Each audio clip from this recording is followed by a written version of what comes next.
It's my great pleasure and honor again to introduce one of our keynotes, Ben Morey-Bruce, who's here with us today.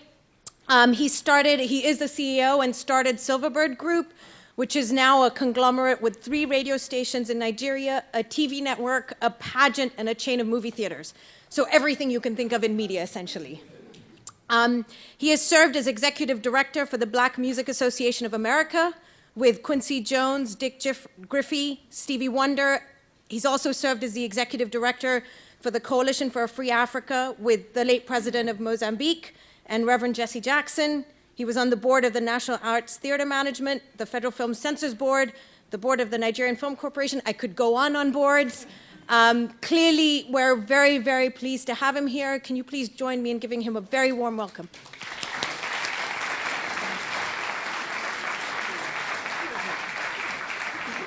Welcome. Thank you. Thank you very much.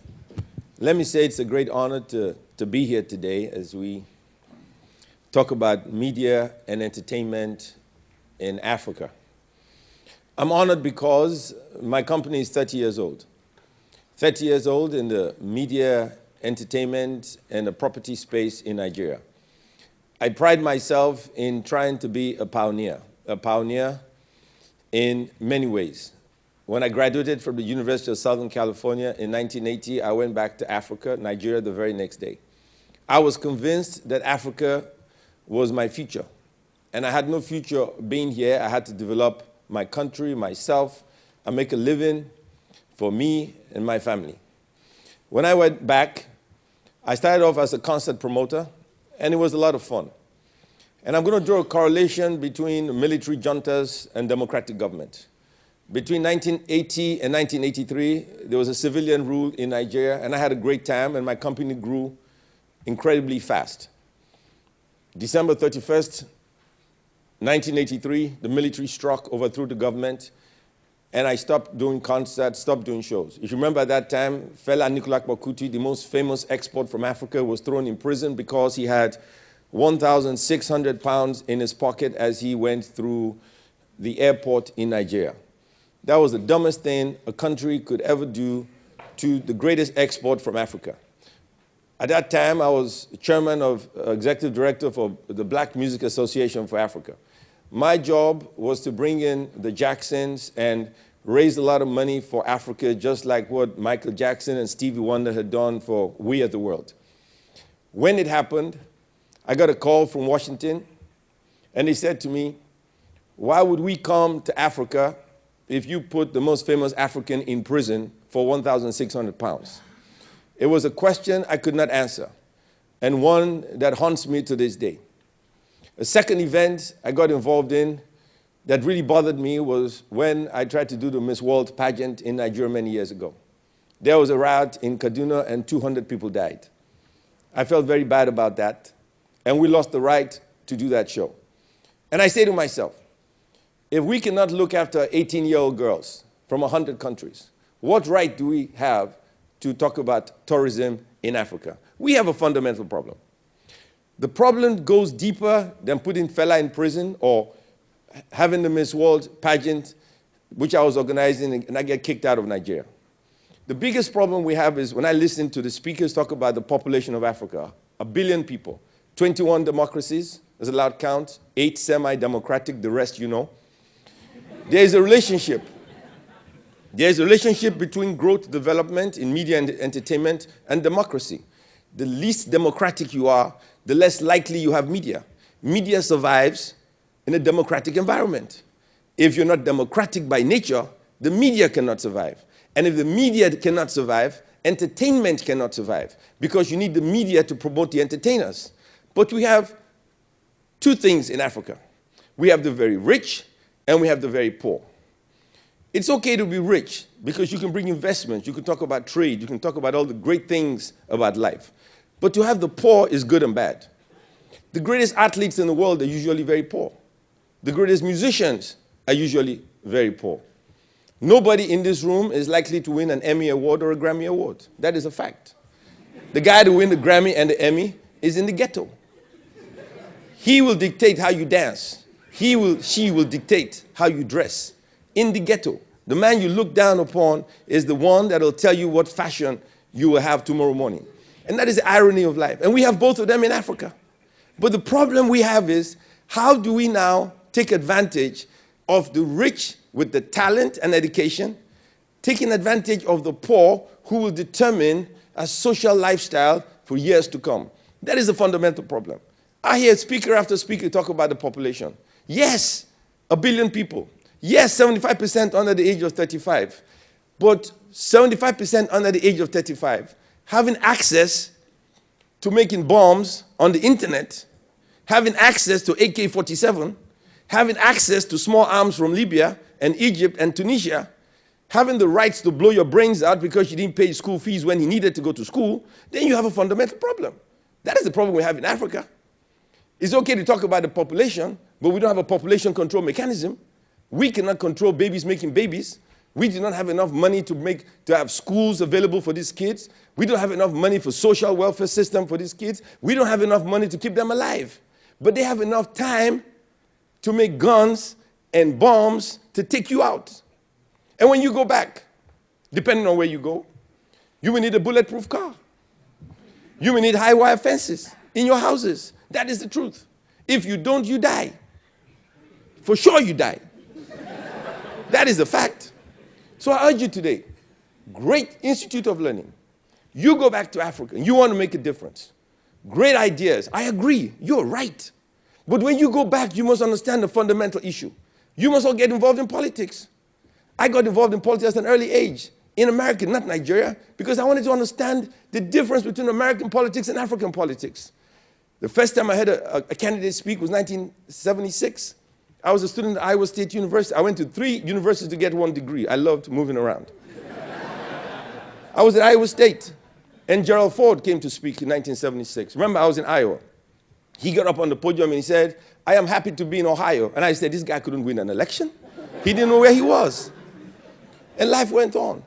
And I went back, got involved in politics. Jesse Jackson ran in '84, and I attended all his campaign rallies. And I tried to understand how he could motivate people. He had no money. He raised $3 million, got 3 million votes. He used to say to me, "Ben, I ran the most cost-effective campaign in the history of the United States of America, 99 cents a vote." So when I got back, I got involved in politics to see how we run. And I noticed when you run for office in Nigeria, you pay them to vote for you. I said, this don't make no sense. I have to pay you to vote. In America, they pay you to run. Now that's the disconnect. How can that work? We have a serious problem. And then we have armed robbers. And one day, in Victoria Island, an armed robber raided this particular building. And as he raided the building, the guy had a great idea. He was going to get his gun and shoot the armed robber. No problem. The armed robber had a gun. The only problem was the armed robber couldn't shoot straight, neither was this guy. So by the time the guy came out, the armed robber had gone. He took out the gun, and he moved in a circle of 180 degrees, and he shot everybody's leg. And he broke everybody's leg. Luckily, they don't allow you to have a real gun in Nigeria. You have this what do you call it, bird guns. He broke everybody's leg. But he was trying to kill the armed robbers. And you see, look, the problem we have in Africa is the youth. The youth is your salvation because they sing, they dance, they jump, they run. They're the ones you need. American track team, it's all full of black kids. Boxing, tennis, white people. Boxing, track and field. In Nigeria, we have that talent. But the difference is, if Tyson, Muhammad Ali, and George Foreman were Africans, they'd be dead or in prison. But here, we have a way to cultivate great people from the poorest background and make them successful. Take me. When I went to the bank and I wanted to build a cinema, and forgive me, I'm rambling because I only have 15 minutes. I went to build a cinema. I went to the bank and I said, there's been no cinemas in Nigeria for 20 years. I need some money to build one. It wasn't a lot of money, a couple of $1 million. The bank manager said to me, you must be crazy. You want me to give you money when nobody watches movies. He said, prove to me with a feasibility study that people watch movies if I give you money to build a cinema in Nigeria. I said to him, prove to me they wouldn't watch movies. It took me 8 years to raise the money from petty cash to build the first cinema. When I did, I broke the African record for movies because I knew it could happen.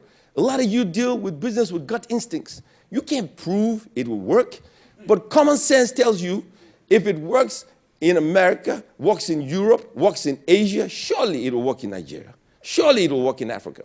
And so what we have today is 21 democracies in Africa, but only 4 countries with the talent. Only 4. Nigeria, Ghana, Kenya, and South Africa. That's the truth. Only 4. Everybody has a comparative advantage. Some countries are great for science and technology, but for arts and sports and music, those 4 countries will provide the content for Africa until something else happens. You're not going to find great musicians in Botswana. It's a great country, but you don't have great musicians in Botswana. That's the truth. Mr. President, Zambia, you have a lot of talent. There's a lot of talent in Zambia. But the next movie star is not going to be a Zambian. It's going to be a Nigerian. That's the way it is. Now, in Nigeria, our movies and others great in terms of quality of South African movies, in terms of sound and lighting. But the acting and the raw talent and the storytelling is phenomenal. So in the theaters, I get South African movies. Great production, and nobody watched them. I said, get me another one from New Metro. Nobody watched them. I couldn't believe it. Great production from Africa, nobody watched them. A Nigerian movie that cost 2 million naira, $15,000, breaking all records. So what's the problem? That's the talent. That's the talent. A lot of our superstars, Kanu Wankwo, J.J. Okocha, all those guys, their parents sold groundnut on the side of the streets. They became successful in spite of the government. So the question is, for African leaders, what are we doing to help the poor on the streets? I have one recommendation. I urge all presidents in Africa to have a minister of common sense in every division.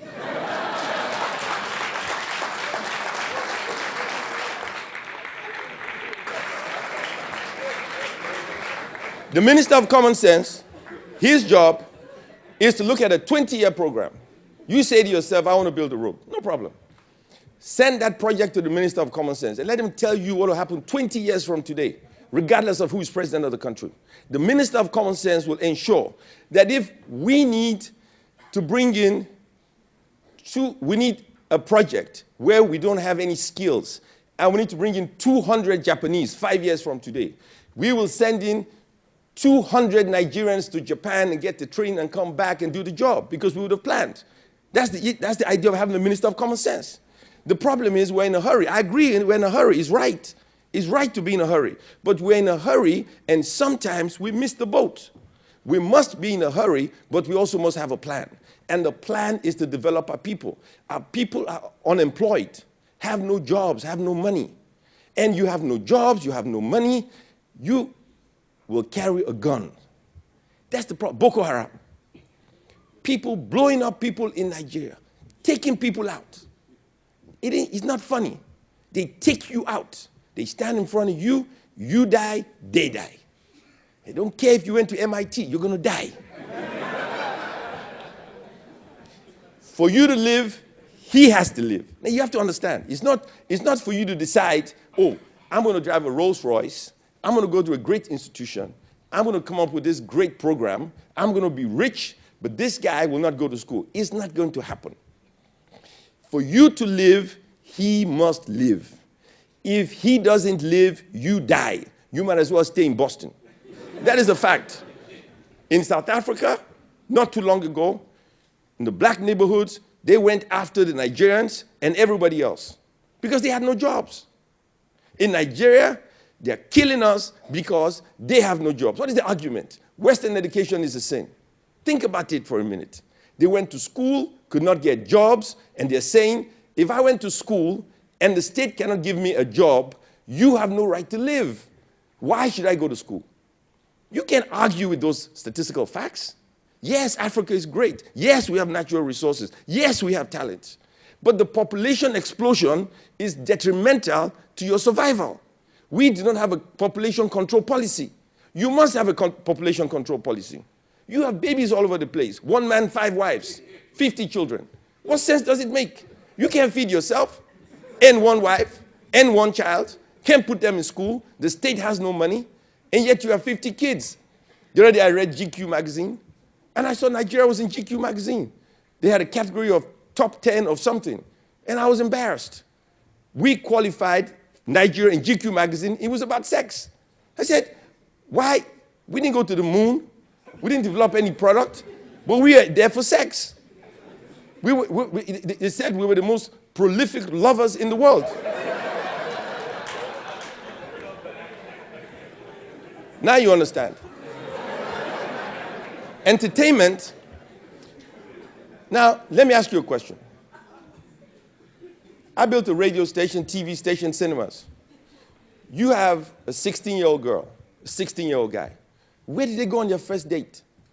You take it for granted. You have parks, movie theaters, everything around you here. So you can tell your child, don't get involved in sex for now. Take some time. Go to school, do something. But what do we do over there? There's nothing to do. Nothing to do. So the other day when I built the theaters, I saw a general. He came there with a 5-year-old child. Came to see me, and he hugged me. And I was wondering, the general hugging me. I said, why? He said, for the first time in my life, I could take my grandson to a theater. I have grandmothers hugging me. They come to me, they thank me. They said, for the first time in my life, I have something to do. There's one lady I see in the theater every single day. Every day. When they have no light at home, they come watch a movie. But, you know, it's funny, but it's real. Africa, with what we have. Now, people think about Africa. We don't have lions in Nigeria. We don't have lions in West Africa. So there's no zoos over there. So if you want to see a lion, you have to fly all the way to East Africa. You have to go to Zambia or Kenya. We don't have no elephants. So what do we do?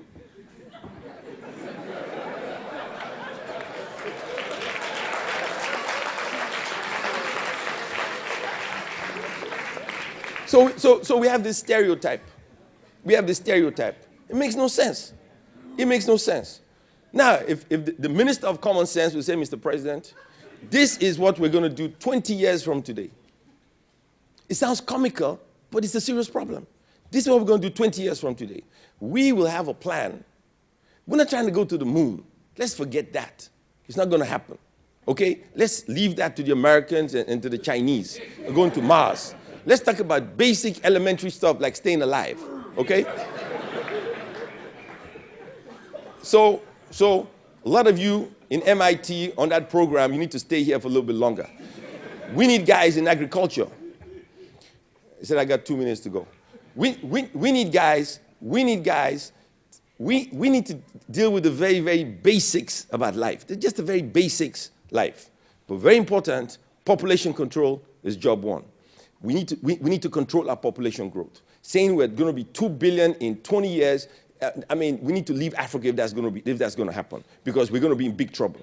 2, we need to provide schools, hospitals, clean water, and then we need to provide jobs. If you do not provide jobs, we are in more serious trouble than we think we are right now. My biggest problem right now is the small arms infiltration in West Africa, from Libya, from Tunisia, from Egypt, and from those involved in the Arab Spring. Small arms are coming into Africa. Now pay attention to what I'm saying. We are victims of the revolution that is taking place in North Africa. We are serious victims about that. And when these guys get here, they don't shoot straight. They don't care who they kill. They don't even need to understand who they kill. You or somebody in this room will be a victim unless we take care of the poor. The rich cannot survive by themselves. You will only survive if you take care of the poor. Media is synonymous with democracy. With democracy, you have free media. Without democracy, it's curtailed. Without media, you cannot have entertainment. Without entertainment, all we do is have sex. You guys, thank you very much and have a nice day.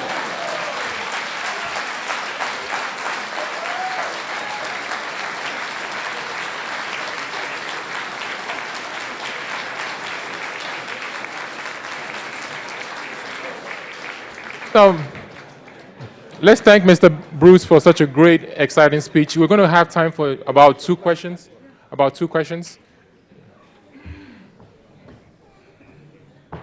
Yeah, can't hear you. So you're in a kind of unique position in that you control a lot of the media, and media sets culture. And a lot of the problems that we've talked about at this conference so far creating a culture of innovation where, for example, you're poor. Do you go out and you rob people, or do you do a startup? Start again. Let's say, for example, a lot of the problems we spoke about in this conference have to do with culture. Let's say, and just sort of basic values. And you're in a unique position controlling media, in that media sets a lot of those values. So let's say I'm poor. I finished Obafemi Awolowo University. I have a degree. I can't get a job. Do I, at that point, go into a life of crime, or do I go into a life of entrepreneurship? They're both good options. Creating a culture of innovation is a very big part of that. I have time because I don't have a job. Do I spend that time on education, or do I spend that time on other things? You're talking about population control. That's also a cultural issue. Can you talk a little bit about solutions from a point of view of media, things that either you're doing or considering doing in order to influence the population by controlling, what you have control over? Fine. First of all, you got to have a plan and a balance between population and development. You got to always have a plan. 2, you must tell your banks in that country to give 5% of all loans to the youth. 5% of all loans to the youth. And the bank should not come back and tell me they have no collateral. Well, the collateral is you staying alive. That's the collateral. So give 5% of all loans to the poor. So if he wants to sing and dance, he wants to play football or cricket or soccer or hockey, he can do that. If he wants to trade, he can do that. There is no access to capital. I know, I borrow money every day. Actually, can I interrupt for a second? Yes. So I'm not asking for solutions from banks. I'm asking for solutions from where you are, which is the media. You're setting role models for people. You're setting kind of people watch I've answered films. the question. The media must take an advocacy position on key political issues. The media must be the mirror of the government. The mirror must tell the government, you're not paying attention to the people who voted you into office. The problem is, if you pay them to vote you into office, the chances are you're not connecting with them. If they had to vote for you in their free will, then you would have a greater sense of responsibility to the people who put you into office. But you pay them in the first place. And elections every 4 years. So it's not like you vote for the class monitor in the class. Democracy is strange in Africa. Democracy is every 4 years. Between the 4 years, there's no democracy. You understand? But democracy must be continuous. And if it's not continuous, what happens is, if you vote only every 4 years, you don't understand the civic responsibility about democracy. But the mirror must tell the government, through the Minister of Common Sense, you must pay attention to the youth and give them access to education and give them access to capital to trade. The average African is an entrepreneur. The women are entrepreneurs. Your market women, they buy and they sell and they trade. They need access to capital. They don't need access to intelligence, just capital.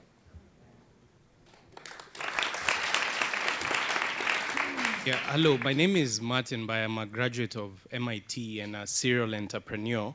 I'd like you, maybe in 3 sentences, to give very practical advice to the innovators and entrepreneurs in the room, focused on Africa. There's information asymmetry between investment and opportunities. One lags the other either way.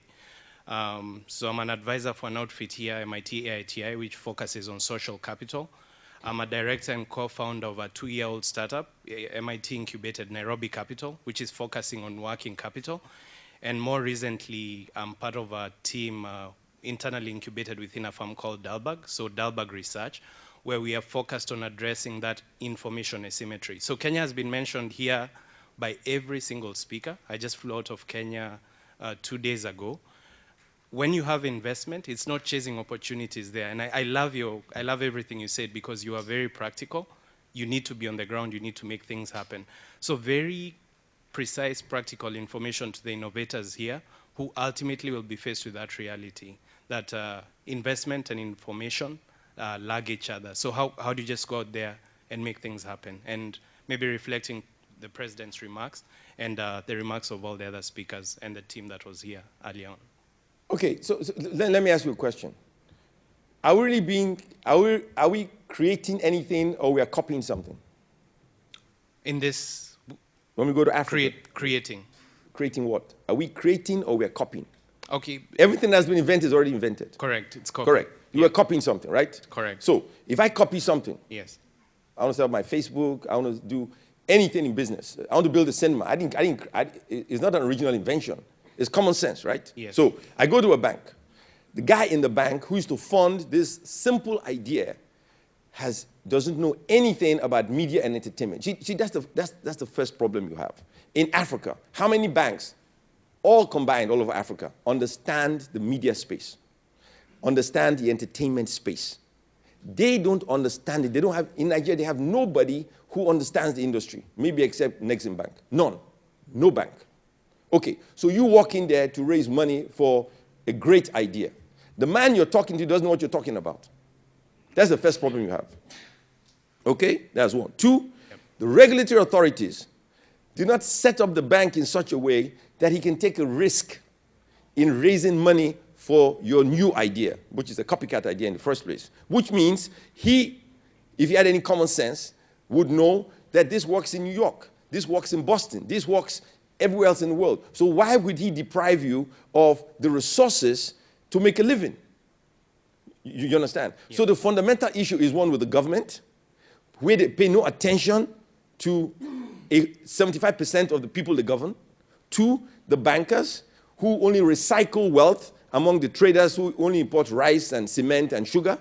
That's all they do, okay? And they put the rest of the money in their pocket. So you have the bankers in the dark suits and the dark glasses who will not listen to you. You have the government who will not understand who you are and what you represent, and the regulatory authority, the central bank, who will not guide the banks to make sure you make a living.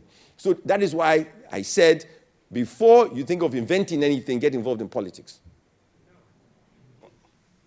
Thank you. We have time for 2 more questions. Please try to keep them short because of time. Okay. Thank you. My name is Folusho Ajayi, and I'm also from Nigeria, and I'm a scientist. I have a comment, and I also have a question. My comment is that I agree with some of the things you said about the fundamental problems that we have in Africa, which is also, present in a lot of developing countries. But what I don't agree with is that Africa has the largest share of, criminals or, criminal activities going on. There are a lot of criminals in this country as well. There's a lot of... Never said we had criminals. You talked about... I never said we had criminals. You talked about people being shot. And the point I want to make is that there's a lot of crime, a lot of, gun crime, probably that is happening in New York, for example, is probably more than, like if you look at the statistics, it's probably more than what is happening in the whole of Nigeria. So my point is this. Fine, we have all these challenges. I totally agree. But as you, now getting to my question, being a member of, thank God you are into media, you're also a member of Nigerian Censor Board. Now, movie industry is a good way of promoting positive way of thinking. Now, somebody like you, my question is, what have you done by, by the way of encouraging like Nigerian movies makers to like encourage people so that they can channel all this, negative energy that you talked about, about people reproducing and just killing each other into doing something useful. You have a chance. You are in a very good place. You have all these resources to promote people to channel all this energy into positive things, innovation. And I think that is what this conference is all about. Thank you very much. I don't want you to confuse a suicide bomber with a petty thief. I'm not referring to a petty thief. Everybody has crime all over the world. I'm talking of a guy with a bomb shakes your hand and kills you and him. That's what I'm talking about, please. There's a big difference between a petty thief and a suicide bomber. There are suicide bombers everywhere. They are homegrown terrorists in the U.S. You still don't get my argument. You're being defensive. I'm not defensive. I'm just telling you the truth. Here. These are facts. There are a lot of people are getting arrested every day in this country, for gun crime, for suicide bombing, you're getting for Boko Haram. I know you're talking about Boko Haram. That's fine. Yeah, I know. It's a security challenge in Nigeria. There's Boko Haram. We all know about that. Right. But let me answer the second question, since we're going to disagree on this one. The second highest grossing movie in Nigeria was a Nigerian movie called EJ. Okay? So Nigerian movies, and the highest grossing movie in Nigeria was Avatar.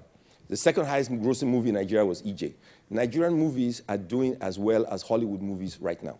So I don't want you to think everything is negative, but I need to raise those issues so the governments understand that they must look after the poor. The poor must be looked after. The poor must be protected. The poor must go to school just like me and you went to school. The poor must have water. The poor must have light. The poor must have the facilities we have. If the poor don't have those facilities we have, then we are in danger. That is the point I'm making. And I'm not here to compare crime between one country and the other. I'm here to talk about Africa, the problems we have, and how those problems must be solved by the government we vote into office, whose responsibility is to protect life and property of the citizens of the state that they are responsible for. That is the issue I'm raising. I comment.